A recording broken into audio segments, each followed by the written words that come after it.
Hola inversores, ¿qué tal? ¿Cómo estáis? Quería presentaros una idea de inversión que he estado estudiando las últimas semanas, desde no sé, principios de año más o menos, y que me parece muy interesante. Esta vez voy a empezar de manera un poco distinta para darle un poco de emoción al tema, para que no sepáis de entrada de qué estoy hablando. Me salieron bastantes diapositivas, a ver si no me sale muy largo el vídeo, haré lo que pueda para ir rápido. Lo de siempre, este vídeo tiene un carácter formativo, no representa ninguna recomendación de inversión. Vamos a empezar por lo malo, lo feo. Es una empresa que aparentemente no tiene ventajas competitivas establecidas ni nada de esto. Opera en un sector muy atomizado con muchísimos rivales, creo que miles, ultra competitivo y que está constantemente en guerra de precios. Si uno baja precio, el otro también, para captar más clientes y demás. Además, tiene un apalancamiento operativo muy importante. Por si no fuese suficiente, es intensiva en capital. Y además quema caja trimestre tras trimestre. Además, cotiza a PER 42, entre otras cosas, porque por free cash flow no la puedes ni valorar, que es negativo. Es un desastre de empresa, ¿verdad? Y ahora vamos con lo positivo. Es un operador low cost. También actúa como consolidador de mercado, ya que está súper atomizado y a veces puede hacer ahí pequeñas compras que le aportan mucho valor. Es una empresa de growth, como se suele llamar, de alto crecimiento, y la mayor parte del CAPEX, no recuerdo ahora el porcentaje, pero más de 3/4 partes se dedica para financiar la expansión de la compañía. Gracias a su modelo de negocio, el working capital es negativo, y es decir, los clientes le financian parte del crecimiento. Todos los años los cambios de working capital son negativos y eso aumenta el cash flow. Es un poco paradójico. Hay algún artículo que compartí uno en Twitter recientemente, que si no entendéis este concepto os lo recomiendo, porque al final lo que provoca esto es aumentar la generación de caja de la compañía. Parece un poco tontería, o quizás al principio no se le da mucha importancia, pero es dinero al cabo del año. Todos los años, un año tras otro. Y conforme crece, es como Amazon, le financian sus proveedores. Vende a sus clientes el mismo día y a los proveedores le paga a 90 días, por poner un ejemplo. Todo eso genera caja. Bueno, la empresa es de Jim. Algunos ya la conoceréis, está en la cartera de algún gestor por ahí, que es como la conocí. Vamos a empezar por hablar del sector. Su rival más directo de puerta con puerta. Igual tienen gimnasios que están igual a 100 metros. O sea, es un rival 100%, el más grande además. Es el más grande de Reino Unido. Bueno, se me olvidó decir, Gym es una cadena de gimnasios de Reino Unido. Todavía no se han expandido internacionalmente, pero no lo descartan para un futuro. Bueno, Pure Gym es un Pure Gym. Es propiedad de un private equity que la compró en 2017. Veremos luego a qué múltiplos y cuánto pagaron y todo esto. Crece más rápido que Gym Group, pero que está apalancada muchísimo, a 6 veces creo que estaba el año pasado o algo así. O sea, es una bestialidad, porque tiene el private equity detrás, que si no sería un peligro eso. El siguiente rival, que es Energy Fitness, tiene la mitad de centros que Gym Group. Veremos por qué la escala también es un factor importante. Además, en la siguiente diapositiva, creo que aquí está. Lo de OF es operador o franquicia. Como veis, los que tienen la O pues son los directamente comparables a Gym Group, que en este caso sería Exercise for Less y alguno más. La mayoría no abre 24 horas, solo Pure Gym, Snap Fitness, que son franquiciados, Easy Gym, que se compraron unos cuantos el año pasado, a mediados de año. Gym Group se compró creo que 13, lo veremos después también. 2017 logró crecer más que Pure Gym gracias a 12... Bueno, esto es verdad en parte. En 2017 compró Lifestyle y si mal no recuerdo, en 2018 compró Easy Gym. Es decir, el crecimiento orgánico se complementó con crecimiento inorgánico de adquisiciones. La compra de Lifestyle creo que la compraron 100% con deuda, y la compra de Easy Gyms la financiaron emitiendo acciones. O sea, más o menos redondeando, mitad deuda, mitad dilución. A pesar de este crecimiento casi exponencial de los últimos 2 años, están a una deuda de neta run rate EBITDA de menos de una vez. Pure Gym, por poner un ejemplo, estaría este año seguramente a 5 veces casi. Es curioso que en Reino Unido el mercado low cost en gimnasios no existía hasta 2007, más o menos, hasta la crisis. Gym Group creo que abrió el primer gimnasio en 2008, si mal no recuerdo. Era, digamos, una fase, un gimnasio beta, a ver qué pasaba, y les fue muy bien. Creo que, no sé si había sido en un mes, 2 meses, ya tenían como 3.500 usuarios o algo así.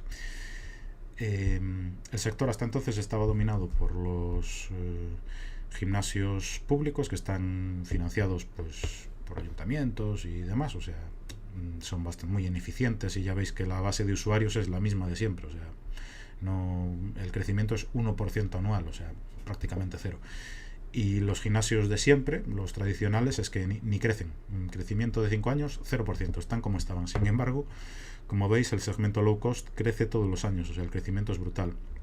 No es que le roben demasiados clientes a los otros 2 segmentos, pero hay una base de usuarios que quizás los gimnasios públicos o los tradicionales no se ajustaban a sus necesidades o a su poder adquisitivo, y en el segmento low cost están creciendo a saco. Como veis aquí, tenéis el crecimiento por número de gimnasios low cost, y aquí por número de usuarios, y aquí por ventas, o sea, es que es tremendo. Este es un gráfico de un rival, de un comparable cotizado, es una empresa holandesa, Basic Fit, que tiene gimnasios evidentemente en Holanda, también algunos en España, Francia, que está creciendo un montón en Francia, y Bélgica.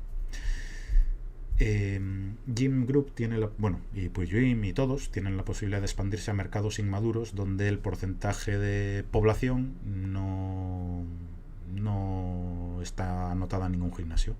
Como veis, en los países nórdicos, curiosamente, es la penetración más alta, son los mercados más maduros, pero sin embargo veis otros donde todavía en teoría deberían tener mucho espacio para crecer.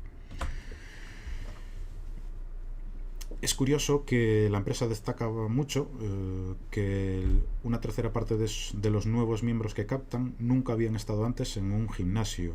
A veces son estudiantes o simplemente gente pues que igual pensaba que la cuota mensual era muy cara, o que el tipo de gimnasio, a veces los gimnasios tradicionales tienen piscinas, son más caros, y bueno, por la razón que sea, se ajustan mejor los gimnasios low cost a las preferencias de determinados consumidores. Hay bastante información al respecto, tanto de Pure Gym como de Gym Group en los informes anuales. Pure Gym es privada, pero publica informes anuales. No da tanta información como Gym Group, pero bueno, da algún detalle interesante, y si os gusta la empresa os animo a que la veáis. Por ejemplo, entre las razones más destacadas de los usuarios a la hora de elegir gimnasio es la proximidad, el precio, y que obtengan a cambio de su tarifa mensual, que obtengan los servicios que value for the money le llaman, que obtengan los servicios que ellos demandan. Es decir, si le cobran 40 libras, el gimnasio tiene, yo que sé, pista de tenis y piscina, y no la van a utilizar, el usuario pensará que su tarifa mensual está inflada porque no necesita esos servicios. Sea como sea, el modelo low cost está arrasando. Lo que comentaba un poco antes, la penetración del mercado low cost todavía está en auge, tanto en Reino Unido como en otros países. Gym Group estima que hay sitio para como mínimo 1.000 centros low cost en todo Reino Unido. Esa estimación era de 2015, y la empresa ya insinuó que se habían quedado bastante cortos con esa estimación. Habrá sitio para más, quizás tengan que irse a gimnasios un poquito más pequeños y demás, pero bueno, la empresa siempre se marca unos objetivos muy claros de ROCE y demás. En 2018 creo que habrá unos 600 y pico centros low cost, más o menos. Lo veremos en cuanto publiquen el informe anual el mes que viene. Lo que comentaba también, pueden dar el salto a otros países europeos, al igual que ya está haciendo Basic Fit, o sea, no van a reinventar la rueda, ¿eh? Es simplemente seguir replicando el negocio. Lo único quizás ajustarse un poco pues a los gustos de cada país y demás. Preferencias de consumidores. Por aquí tenemos también otra manera de ver la penetración por país. Los miembros de Health and Fitness, de gimnasios y demás, tasa de penetración y el crecimiento de low cost versus los tradicionales. El modelo de negocio es por un lado esto siempre va a ocurrir, el crecimiento orgánico. Siempre se marcan como objetivo ya desde el IPO la apertura de hecho la IPO se hizo para financiar más crecimiento. Antes del IPO no hacían tantas aperturas por año. Se marcan como objetivo 15-20 aperturas anuales. Siempre desde el IPO se marcan el mismo objetivo. La media de los últimos 5 años ha sido de 17, con lo cual más o menos se quedan en el rango medio de ese guidance que suelen dar. Por otro lado, al ganar escala, han conseguido que los proveedores rebajen un poquito los costes que les cargan a la hora de construir los gimnasios. Inicialmente era de 1,5 millones de libras y lo han bajado un poquito que al final se nota mucho en el roce, a 1.300.000 y pico. Por otra parte está el crecimiento inorgánico. Como había comentado antes, habían comprado un par de empresas. Antes de estas también hicieron alguna compra, pero eran pequeñitas, igual eran un centro, 3 centros y cosas así.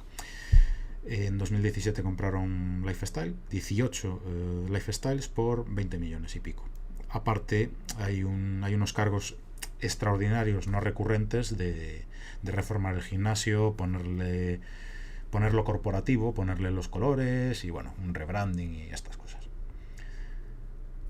Se financió 100% con deuda. Estimo que, con los datos que daba la empresa, se compró a 1,8 veces ventas, y como referencia Gym cotizaba pues igual a 3 veces ventas durante 2017, depende del momento del año y demás. El Enterprise Value por Site EBITDA, veréis que la empresa se refiere mucho a esto, es el EBITDA que genera cada gimnasio. Esto es excluyendo los costes centrales de organización de la empresa. Es 6 veces más o menos. Era un margen Site EBITDA del 31%, cuando en Gym Group en 2017 cotizaba a 8 veces Site EBITDA, y el margen Site EBITDA, si mal no recuerdo, creo que está por el 40% o algo así, más o menos. Un año baja al 39, otro año sube al 41 y demás. Como referencia, construir estos 18 centros les habría costado como mínimo, yo calculo que 27 millones. Y quizás más, porque tienes que dedicar recursos a buscar nuevas localizaciones, cerrar los arrendamientos, y además partes de cero, partes sin cartera de clientes. Hay gimnasios que estuvieron cerrados un par de semanas y otros que tuvieron que estar cerrados meses. O sea, las reformas fueron un poco dependiendo del sitio, de las condiciones y cómo estuviesen. Y después, 9 meses después más o menos, se compraron 13 Easy Gyms por 20 millones. Después hay un pago a futuro que hay determinadas cláusulas que si se cumplen tendrán que apoquinar, para entendernos. Este sí que como ya la empresa ya estaba algo apalancada, tampoco estaba mucho, decidieron financiarlo con una ampliación de capital de 24 millones. Esta vez la compraron a un EV/Sales más o menos muy parecido, de 1,9 veces, y a un EV/Site EBITDA inferior, de 4,3 veces, mientras que con Lifestyle fue casi de 6. Era un pelín superior al margen Site EBITDA de 33% contra 31% de Lifestyle. Lo que sí que les permitió los Easy Gyms es que ganaron localizaciones en Londres. Londres es el mercado, es el mejor mercado, porque es donde pueden poner las tarifas más altas. Los costes, entráis en la página de Gym Group, pincháis en cualquier gimnasio y normalmente los de Londres, salvo que sean aperturas muy recientes, suelen costar más que en otras ciudades. Y como referencia, construirlos les habría costado pues unos 20 millones. No sé si quizás en Londres algo más, no lo sé. Pero bueno, como referencia simplemente, tampoco tiene que estar calculado ahí al decimal. Además, cuando hacen las adquisiciones no compran el 100% de la empresa. En el caso de Lifestyle dejaron cuatro centros fuera que no cumplían los criterios que Gym Group establece para sus localizaciones. Cogéis el informe anual y hay varios apartados que los dedican a hablar de la demografía, de que tiene que estar situado cerca de una boca de metro. Tienen un montón de criterios que dan una muestra de que lo tienen todo muy bien estudiado. No es que busquen un alquiler y lo abran a lo loco. O sea, ya están rodados. El margen, lo que comentaba antes de memoria, el 7 EBITDA de Gym el margen 7 EBITDA de Gym es superior al 40%, y entonces yo creo que a través de establecer el modelo de gestión suyo aumentarán ese 7 EBITDA, que era del 31%, del 32%, yo creo que lo mejorarán. Y me adelanté con lo de que les permitió crecer en Londres y bueno, también en ciudades importantes, Southampton, Birmingham, Liverpool, Cardiff, etc. Se diferencian de otros gimnasios, por una parte con la apertura 24/7, o sea, 24 horas 7 días por semana, y la empresa destaca que, por ejemplo, el 10% de usuarios van en horario nocturno. El acceso se hace tienen como algunos bancos que tienen como no sé cómo llamarlo, un torno, que metes ahí un código PIN, personal e intransferible en teoría, que te da acceso. Ahí está vigilado por cámaras de vigilancia 24 horas, que si hay cualquier problema lo detectan en teoría. Y el 29% de los miembros tienen turnos de noche, lo cual es muy significativo. No es curioso que no tienen contratos de permanencia. No sé si es una característica de Reino Unido, porque aquí en mi ciudad, por ejemplo, los 3 o 4 que hay, recuerdo que sí que tenían, si querías una cuota mensual baja, tenías que comprometerte 1 año, 2 años, algo así. La escala también les da una ventaja de diferenciarse de la competencia. Les permite a los usuarios, por ejemplo, pagando un poquito más de la cuota mínima, les permites acceder a todos los gimnasios de la cadena. Por ejemplo, puedes ir al gimnasio que te queda cerca de casa y a otro gimnasio que te quede cerca del trabajo, antes de entrar o al salir o como sea. Y buscan áreas con un alto porcentaje de gente inactiva. Esto creo que lo definen como gente que hace menos de 30 minutos semanales de ejercicio o algo así. Bueno, está establecido por el gobierno. Hay una página que da ese tipo de información y demás. O zonas deprived, como le llama la empresa, con pocos servicios y demás. Vamos para adelante. Modelo low cost, evidentemente. La empresa está obsesionada con mantener costes bajos, bajos salarios, arrendamientos bajos y demás. De hecho, la empresa solo tiene 2 empleados por cada gimnasio. La media es un poquito más porque tienen a los personal trainers a tiempo parcial, creo que son 12 horas por semana o algo así. Y bueno, principalmente los empleados suelen ser el gerente y un asistente. Y un asistente que en ocasiones sustituye al gerente, o sea, el asistente al final es como un aprendiz, digamos. Suelen operar con mucha independencia y su remuneración está ligada al rendimiento de cada gimnasio, a nivel de márgenes, de número de miembros y demás. Es decir, por la cuenta que les trae van a tener cuidado en que todo funcione bien y en cumplir. El alta y la gestión administrativa se realiza 100% online. Prácticamente el usuario no puede interactuar con humanos, precisamente para no tener que pagar salarios de atención telefónica y estos temas. El control de acceso por código PIN, creo que ya lo comenté. Y siempre establecen como mínimo un roce del 30%. Ellos consideran roce el EBITDA por el coste del gimnasio. Imaginaos, pues los gimnasios maduros llegan casi a las 500.000 libras o casi, y el gimnasio les cuesta 1,35 millones más o menos. eso les da un roce siempre superior al 30%. Los primeros años generan menos EBITDA porque tienen menor número de usuarios y unas tarifas más bajas, pero veremos más adelante cómo se incrementa la tarifa mensual conforme va madurando el gimnasio a los 2 años, 3 años y demás. Por otro lado, firman alquileres a muy largo plazo, arrendamientos a 15 años, y con el primer año gratis, lo cual les permite no tener un coste extra el primer año, que van a tener una base de usuarios más baja y no van a generar llegan al break-even creo que a los 6 meses de apertura del gimnasio o algo así. Y los incrementos son fijos cada 5 años, es decir, no es que suba conforme el IPC cada año y demás.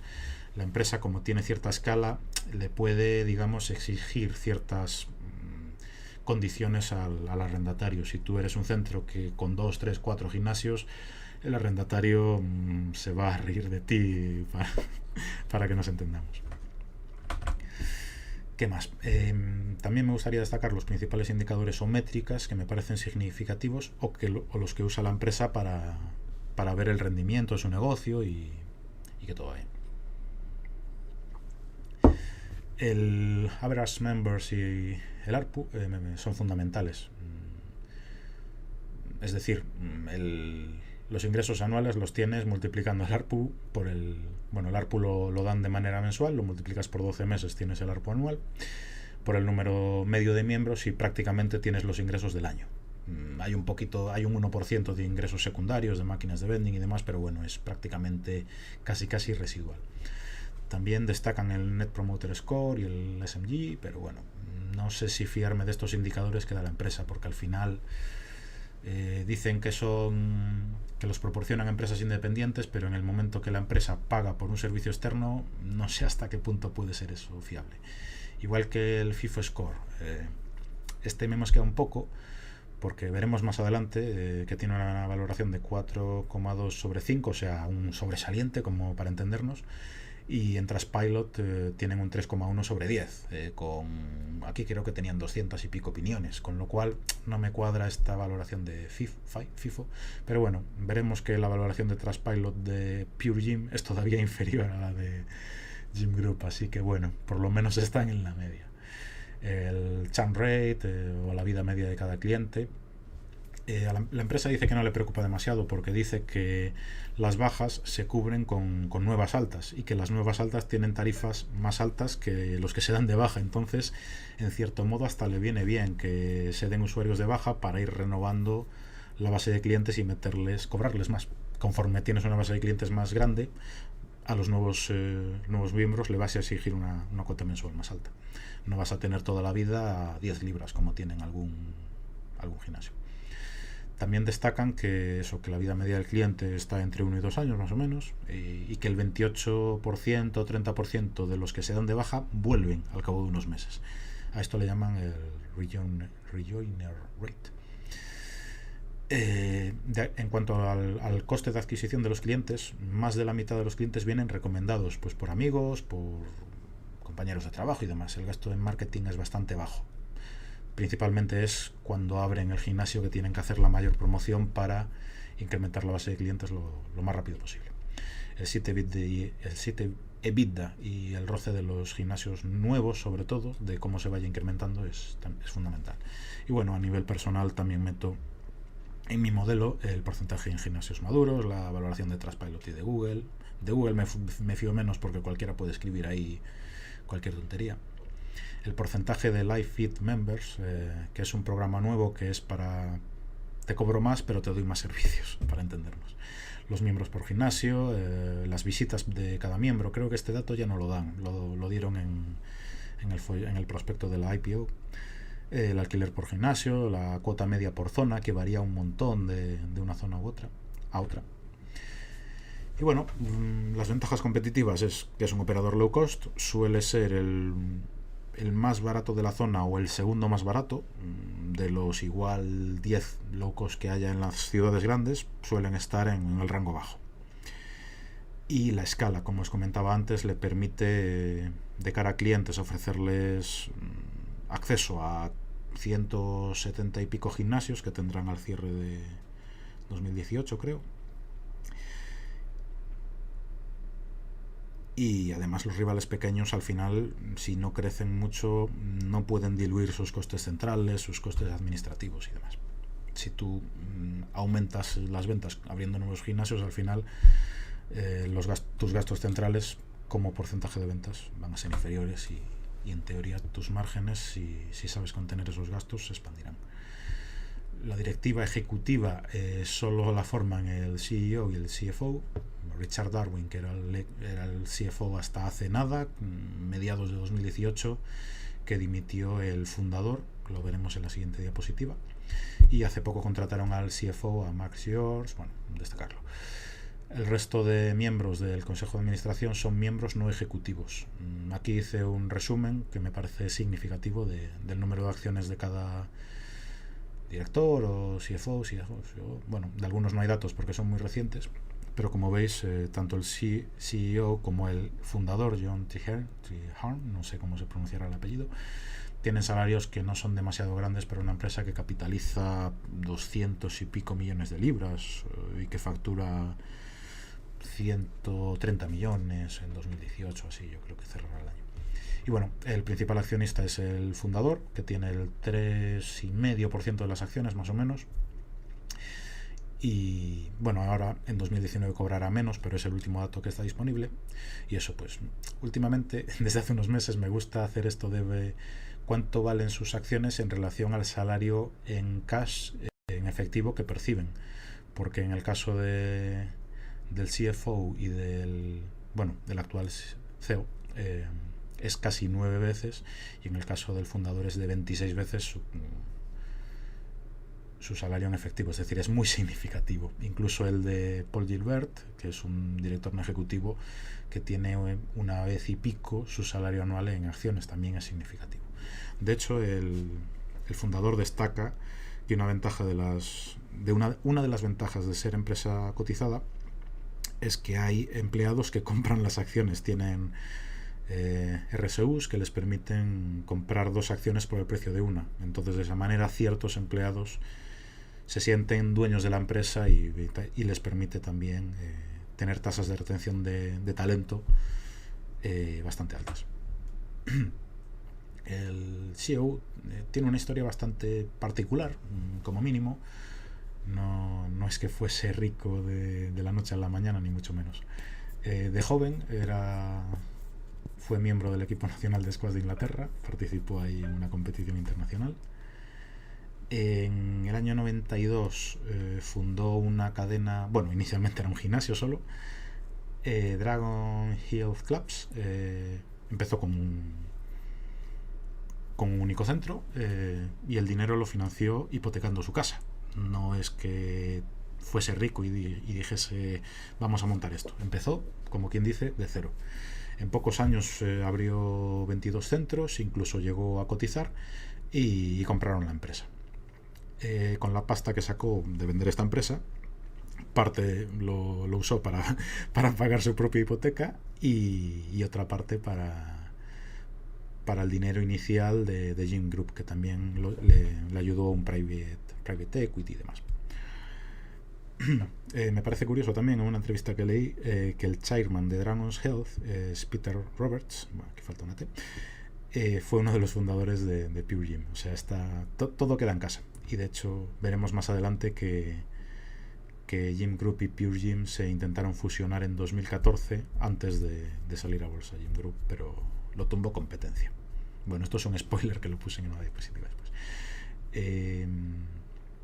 Bueno, este extracto de John Treherne, como se diga, me parece curioso, de que todo el mundo le decía que su modelo low cost no funcionaría, que la gente que nunca iba a hacer dinero cobrando 15 libras al mes y además al final eso, la gente que te dice que eso es imposible, no la escuchéis.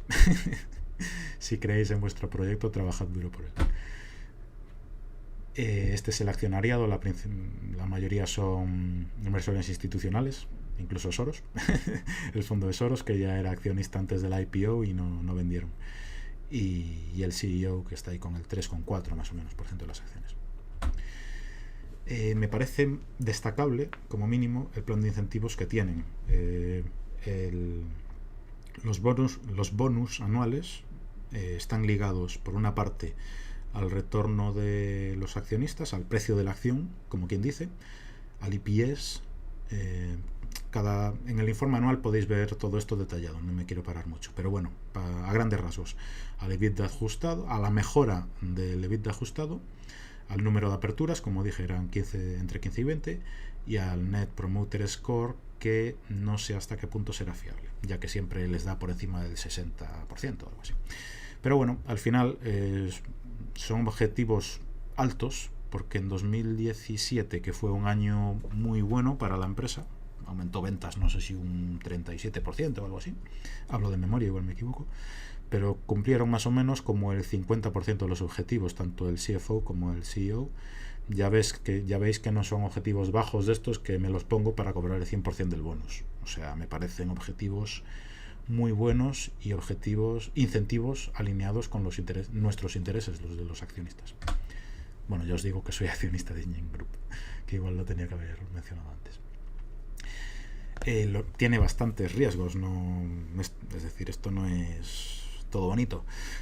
Como ya dije en un inicio, tiene apalancamiento operativo. Si le suben los alquileres demasiado, sube mucho la inflación, los costes de personal, probablemente afectará a los márgenes.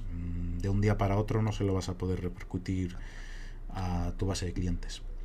La competencia podría entrar en una guerra de precios, como afirman algunos analistas. Yo no estoy de acuerdo. Lo veremos también más adelante. El divisa, bueno, el 100% de sus ingresos son en libra esterlina, pero también el 100% de gastos, entonces una parte se compensa un poco con la otra. Esto ya podría complicarse si se expanden internacionalmente. Una recesión podría causar bajas de usuarios, pero el CEO en una entrevista dijo que en 2008, cuando la gente estaba buscando cosas baratas, captaron la mitad de los nuevos miembros venían de gimnasios más caros. Es decir, yo creo que una recesión hasta le podría venir bien, creo. La regulación laboral, especialmente en relación a los personal trainers que había comentado antes, son 10-15 por cada gimnasio, y de hecho hubo polémica en Reino Unido porque los tenían como una especie de autónomos, self-employed, que le llaman allí en Reino Unido, y ahora están en un modo híbrido. Por una parte están contratados part-time, 12 horas por semana, y por otra tienen que ofrecer un cierto número de clases y demás. Bueno, en la presentación corporativa podéis ver los detalles. No me quiero parar mucho. Y bueno, una cosa que me llamó la atención es que hay una parte del informe anual que habla de las relaciones con empresas donde está implicada la directiva, y mencionan a Close Wall Limited, que es una empresa de construcción que pertenece a la familia del CEO, al hermano y a la hermanastra o algo así, a las que Jim les encarga ciertos trabajos por una cuantía importante. En 2016 fueron casi 4 millones y en 2017 pues un pelín menos. Jim asegura que John Treherne no tiene poder de decisión en la asignación de contratistas. Ahí, bueno, pues esto ya informaban en el folleto de la IPO, no es algo que saliese como un escándalo ni nada, y bueno, está ahí, hay que vigilarlo. Yo hice mi investigación de Close Wall Limited, y bueno, es una empresa que se funda en el 85, es decir, tiene más de 30 años de vida y demás, y factura creo que 27 millones de libras, con lo cual Jim Group es una parte significativa de sus ingresos, pero no es que sea su único cliente ni nada de esto. Entonces, y los costes de apertura de cada gimnasio son similares a Pure Gym. O sea, está ahí, hay que vigilarlo, pero bueno, no es una red flag, pero bueno, hay que vigilarlo. Y bueno, pues otros riesgos pueden ser la ejecución, pues que no presten mucha atención a la localización de sus nuevos gimnasios o que no consigan abrir tantos como piensan y demás.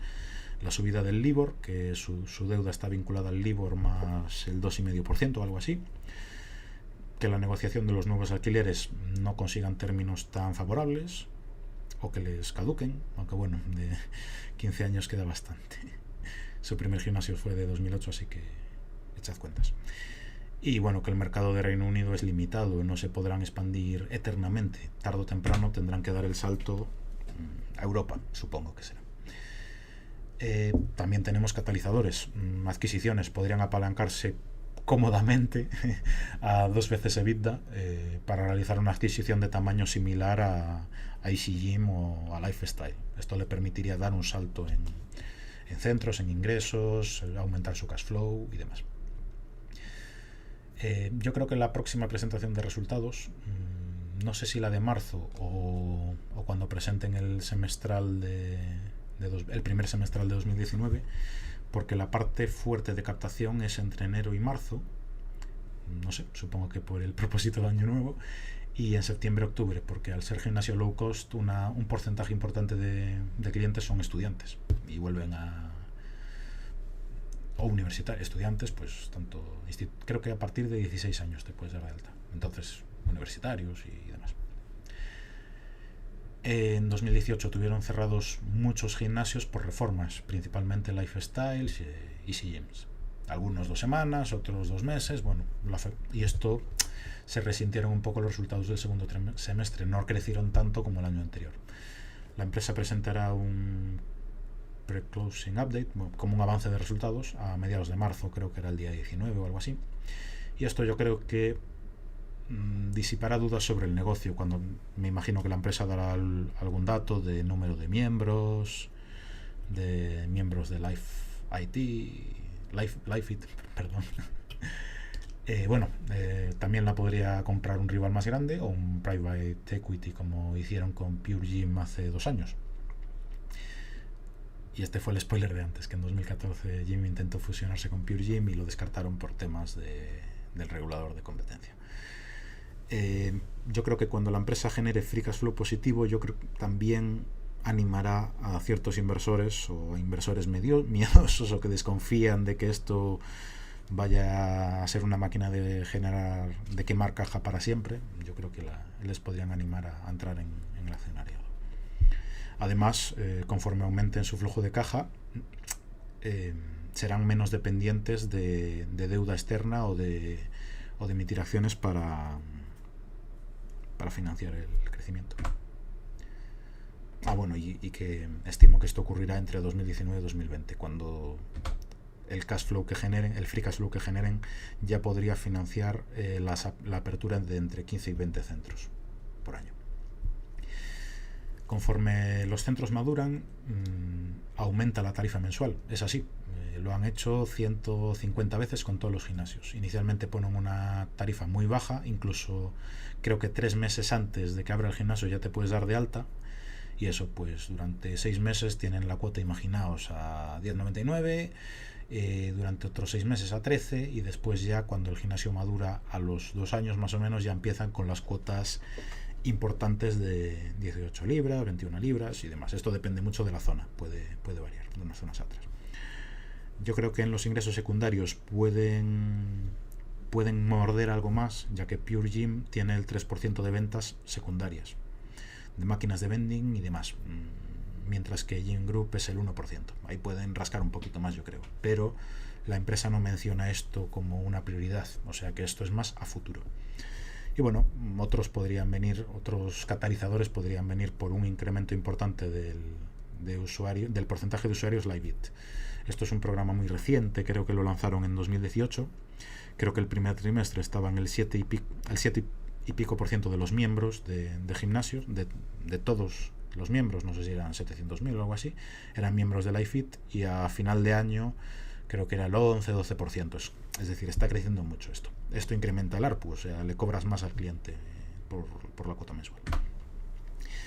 Este es el último guidance que dio la empresa. Por un lado nos da el EBITDA ajustado de 37 millones, un CAPEX mantenimiento del 5,5% de ventas. Los años anteriores lo comprobé y suelen cumplirlo. Esto.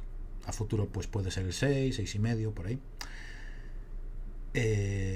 Lo que van a gastar en nuevos centros van a seguir siendo 1,35 millones, con 15-20 aperturas año, y los costes centrales representarán algo menos del 9% de las ventas de 2018 y un tax rate del 23% más o menos. Hay varios comparables algunos cotizados, y el más comparable ya os digo que es Pure Gym, el resto no son tan comparables.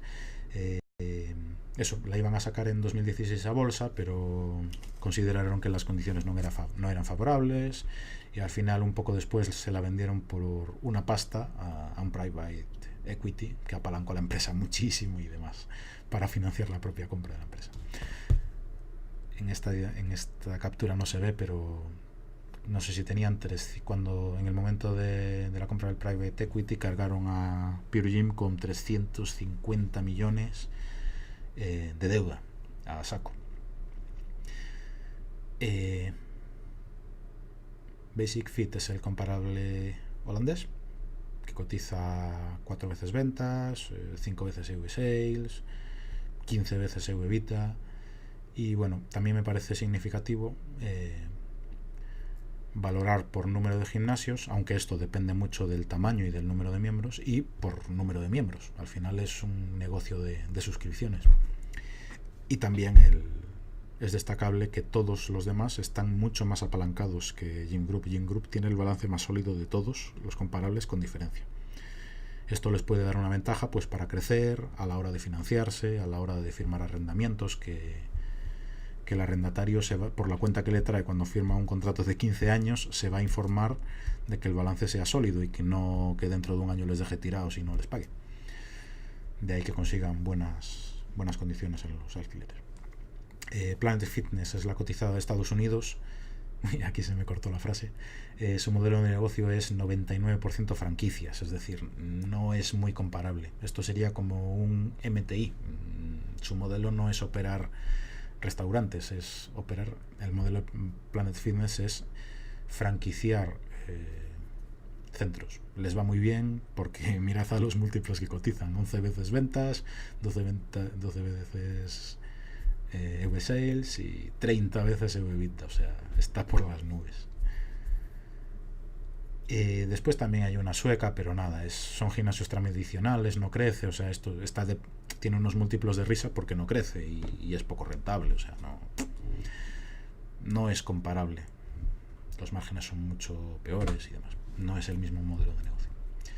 Esto lo pongo un poco, no es mi precio objetivo, lo pongo simplemente como posibilidad de que un private equity diga: hostia, lo de Pure Gym es un negocio de la hostia, me voy a comprar Gym Group.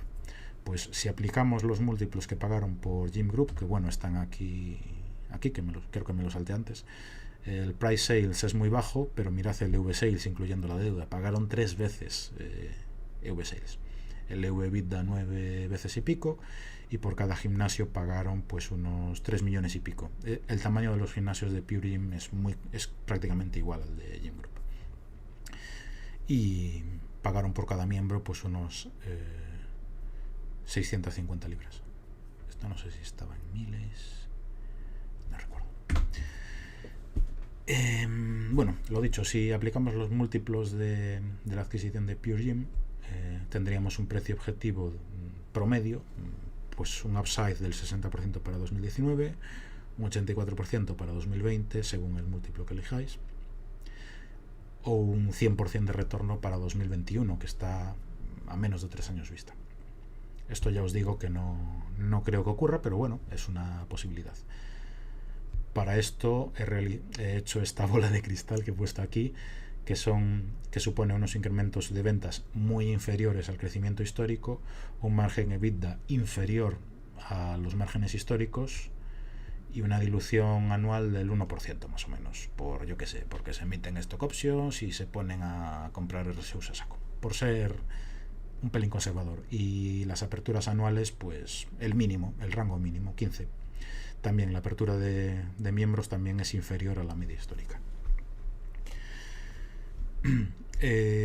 Lo que sí es cierto es que Gym Group no se merece los múltiplos de Pure Gym, para ser sinceros. Pure Gym no sé exactamente por qué motivo, pero logra abrir nuevos gimnasios gastando menos que Gym Group. Se gasta 1 millón, 1,1 1,1 millones, creo que eran algo así, y entonces su retorno sobre la inversión es mayor porque se gastan menos en abrir un gimnasio muy parecido. Los roces de Pure Gym son del 40%, mayores al 40%, mientras que en Gym Group son del 32%, que no está nada mal. Pero bueno, lo calculan con el EBITDA, que siempre infla un poquito el roce. Pero también Gym Group tiene menos riesgo, o sea, Pure Gym en 2017 estaba apalancada 6 veces y Gym Group una vez y pico. Eso también tiene que reconocerlo el mercado. Y esta, digamos que es mi valoración base. Imaginaos que el mercado se olvida de que existe Gym Group y mantiene los múltiplos de por vida. Bueno, los próximos 3 años en este caso. Gym Group va a seguir creciendo, va a seguir abriendo nuevos gimnasios, va a seguir captando clientes, y conforme aumente las ventas va a aumentar su EBITDA y su cash flow. Curiosamente, el CAGR, el Compounded Annual Growth Rate, de los últimos 5 años, el cash flow crece más que el EBITDA. Esto creo que en parte se debe a lo que comentaba al inicio, que el working capital es negativo y cada año es más negativo. Los clientes te pagan por adelantado y tú a tus proveedores les pagas pues a 30, a 60 días. Al final eso crea un ciclo de capital muy sano. Bueno, y aquí tenemos unos upsides más bajos, pero lo dicho, son los múltiplos a los que cotiza la empresa a día de hoy. El PER ajustado, excluyendo gastos extraordinarios, stock-based compensation y estas cosas, es de 27-28 veces. El EV/EBITDA es de 9 veces y el price free cash flow es de 9-10 veces más o menos. Y proyectando eso hasta 2021 tenemos un target price entre 2,83, que sería un upside del 38%, que bueno, oye, ganamos algo de dinero, y un máximo de un upside del 80%. Y esto ya os digo que es un escenario base. Aquí los múltiplos no se expanden y cada día la empresa estaría más barata porque va incrementando el número de ventas. Fijaros que en 2021, si cumplen un crecimiento inferior al histórico, tanto de miembros como de ventas y demás, el price free cash flow bajaría 7 veces, que es ridículo, y el EBITDA a menos de 6 veces y un PER de 15. No os aconsejo valorarla por PER porque hay un montón, deprecian más de lo que gastan en mantenimiento y hay una serie de gastos que no son salida de caja. Bueno, por cash flow es más realista. ¿Por qué está barata? Y se me ocurren un montón de razones. Lo que comenté antes, que el segundo semestre de 2018 la empresa tuvo cerrados un montón de gimnasios y fueron cero ingresos. El número de miembros solo creció, pongo solo entre comillas, un 17%, cuando la media histórica de los últimos 5 o 6 años era del 30%. A pesar de esto, la empresa aumentó ventas y los márgenes más o menos de EBITDA y cash flow se mantuvieron bastante estables. Y el cash flow aumentó, de hecho. Ahí leí algún informe de analistas de Barclays, Citi y demás, que hablan de sobrecapacidad en Londres, en West South y demás, pero la verdad que estuve viendo uno a uno, lo menciono aquí, los 64 Pure Gyms y los 54 de Gym Group que tienen en Londres, que son un montón, y los vi todos y las cuotas mensuales tampoco eran escandalosamente bajas. En Gym Group había gimnasios a 20 y pico libras y el más barato creo que era 11, o sea, me parece un poco una excusa para intentar justificar la caída de la acción de los últimos meses, que cayó de 3 libras y media a 2,50. No sé, me parece como que tenían que poner algo para justificar que estaba un poco más barata, o que cayó la acción simplemente.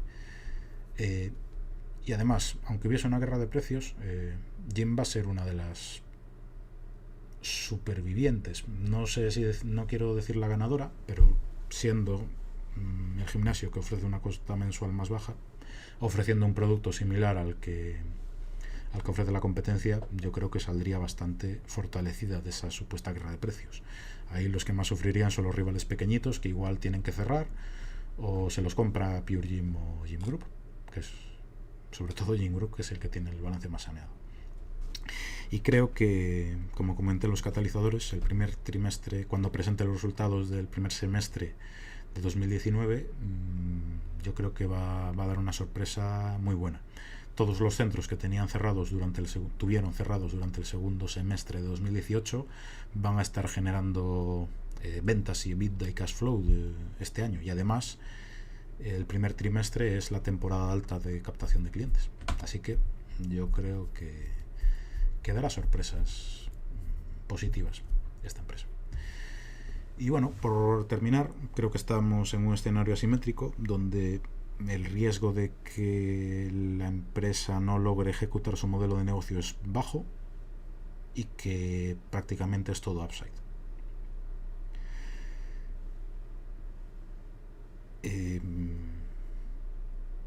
Bueno, si viene otra empresa y la quiere comprar, que paguen los múltiplos de los que estaba allí. Es mi opinión. Bueno, y esto lo pongo un poco como trabajo de campo, entre comillas, porque no estuve físicamente allí, pero bueno. Lo que comenté, la empresa usa FIFO, como se diga, como referencia para la satisfacción de sus clientes y demás, pero la verdad, no me creo esta valoración de 4,2 sobre 5, porque después te vas a Trustpilot, que tiene un montón de valoraciones de negocios y demás, y ves tanto la valoración de Pure Gym como la de Gym Group están en un 3 sobre 10, o sea, suspensos. Pero bueno, es el modelo low cost y es lo que tiene, no puede dejar contento a todo el mundo. Me preocuparía si Pure Gym tuviese un 7 sobre 10 y Gym Group un 3 sobre 10, claro, ahí sería para mosquearse mucho. Y bueno, las valoraciones, me fui para adelante, las valoraciones de Google me fío mucho menos, porque ahí cualquiera puede pinchar en las estrellitas y ponerte un 5, ponerte un 1, no poner un comentario y ya cuenta para el promedio. Pero bueno, lo puse ahí como referencia. En YouTube hay un montón de vídeos, tanto de corporativos de la empresa como de usuarios del gimnasio, que os muestran las instalaciones por dentro. Son modernas, muy amplias y demás, porque al final tienen unos, que me fui para adelante otra vez, tienen unos 5.000 usuarios por gimnasio y entonces creo que son unos 2.000 metros cuadrados por gimnasio o algo así, y al final pues tienen que ser unas instalaciones muy bien diseñadas, con techos altos, aire acondicionado, salas amplias, un montón de máquinas, un montón de pesas. Aquí creo que falta la zona de aeróbic, que no me entraba aquí. Pero bueno, aquí veis la entrada por tornos, creo que es esto de aquí. Esto será la zona de aeróbic y demás. Y bueno, la empresa también intenta cuidar a las normas de los clientes, que dejes las pesas en su sitio, que no molestes a los demás, y bueno, un poco de cultura para que los usuarios estén contentos. Y bueno, esto es todo. Espero que no me haya quedado un vídeo muy largo y que os haya gustado. Ya me contaréis qué os parece. Un saludo y que os vaya muy bien en las inversiones.